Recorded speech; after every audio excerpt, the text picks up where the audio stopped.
You've been keeping track of what the CIA and the Defense Department have been doing for a long time as far as using us as guinea pigs for mind control and other types of horrible things they have in mind for us and the rest of the people in the world.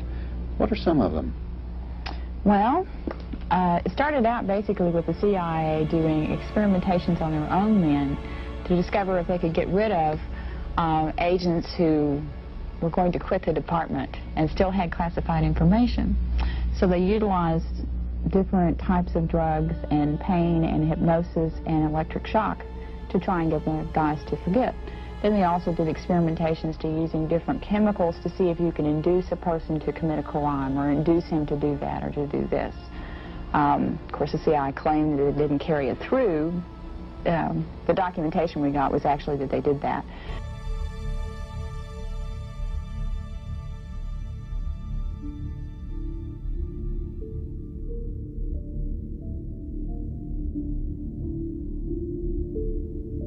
Then we came across the overall project called MK Ultra.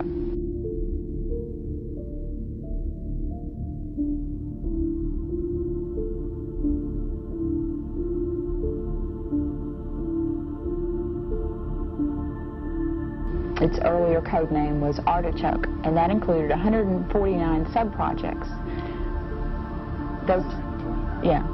And those sub-projects range from what I just described to open-air testing in the United States, experimentation on prisoners, experimentation on soldiers, experimentation on college students. Would these people know they were being experimented on and gave their approval? No, except for the quote-unquote involuntary Army soldiers. Oh, yeah.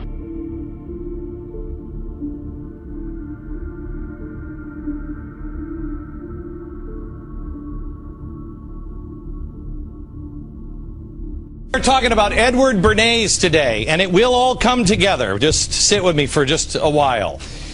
Edward Bernays is a guy who was responsible for a mindset that didn't exist in America before him. He believed that deep within all human beings were dangerous and irrational desires and fears, that people are just not rational, that we have inside of us powerful sexual or aggressive forces. They're remnants of our animal past, and these feelings need to be repressed or guided because they're too dangerous. And Bernays helped further this idea that people weren't rational.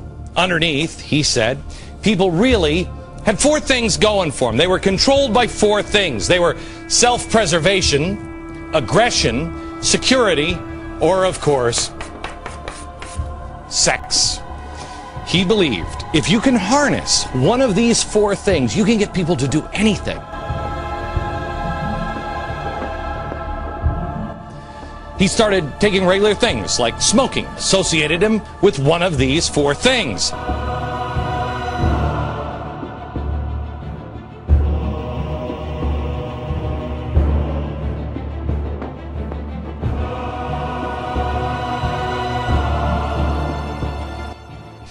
Self-preservation, liberty, sex. He did it with war and politicians, you name it. A client could come to him with anything. Smoke cigarettes. Bernays' job was to figure out how to create the need. Bacon. He'd tap into one of these things. It works exactly the same way today. Whether it's a ban on talk radio, need for security, self-preservation, healthcare, fighting obesity, security threats. Mrs. Obama has said that. But Bernays didn't come up with this alone. He had a dirty little secret. It was actually his uncle. His uncle, Sigmund Freud. Now we have an ad man and a psychiatrist. Bernays was constantly marinating Freud's ideas. They both knew propaganda worked, and they loved experimenting.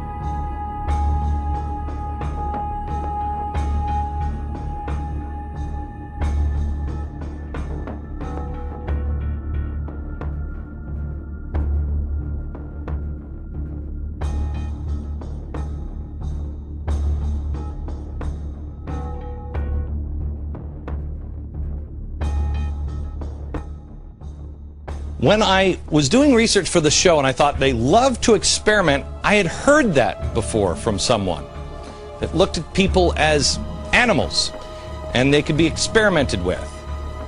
George Soros, listen to this. So I had to experiment. That was a lot of fun, and that's actually what got me hooked on this whole enterprise. Sometimes experiments go wrong. They went wrong. This exact philosophy went wrong overseas because of propaganda. Overseas in Europe in the 1940s, they saw exactly how propaganda could go wrong. And we watched it over here, and Bernays saw how it could be used for evil.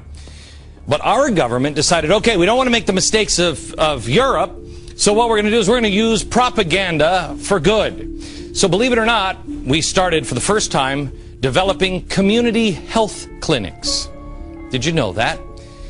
It was because the government was afraid of these feelings inside that had been manipulated through propaganda over in Europe. And they said people aren't equipped to deal with these animal instincts. So we have to introduce these ideas into American families. This was the first public health clinic. It was the mixing of science, ad man, and propaganda. Oh, and government.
these extraterrestrial craft are attracted to thunderstorms, and in actual fact there are unseen forces in the atmosphere, etheric flows of what the German scientist Wilhelm Reich described as orgone energy, and it could be possible that these UFOs are sucking energy from these electric thunderstorms on planet Earth, and this is where they're getting their energy from.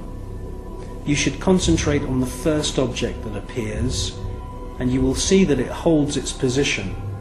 Many TV stations have actually broadcast this STS-80 footage, but they only show you the few seconds of the large glowing orb coming from the lower atmosphere.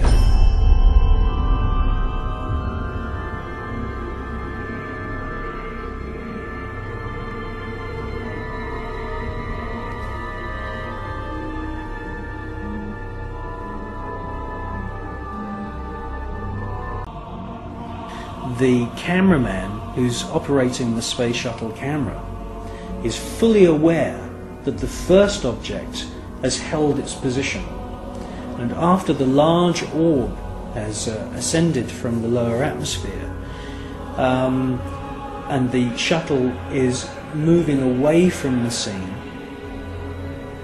the cameraman is actually zooming in at the end of the sequence to double check the position of the first luminous orb, and it's a fascinating piece of video.